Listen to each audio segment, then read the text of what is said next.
السلام عليكم ورحمة الله وبركاته. أهلا وسهلا متابعينا الكرام. فيديو اليوم هنتعرف على موعد وتوقيت أول مباراة لريال مدريد في الدوري الأسباني ضد أتلتيكو بالباو في الجولة الأولى من عمر الدوري الأسباني والقنوات الناقلة للمباراة. طبعا قبل ما نبدأ في الفيديو ياريت تنزل تعمل لايك للفيديو لتشجيعنا لتقديم الأفضل، وتنزل تشترك في القناة وتفعل زر الجرس ليصلك جميع مواعيد المباريات أول بأول.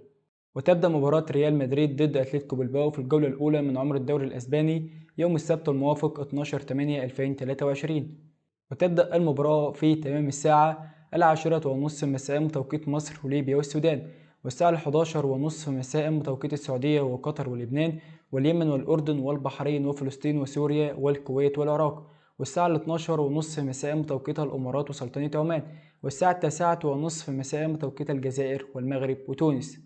وستلعب مباراة ريال مدريد ضد أتلتيكو بالباو على ملعب أتلتيكو بالباو سان ماميس.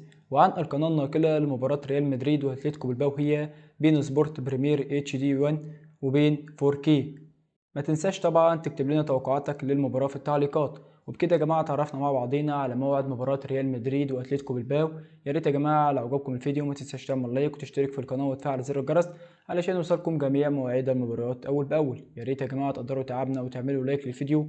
السلام عليكم وإلى اللقاء.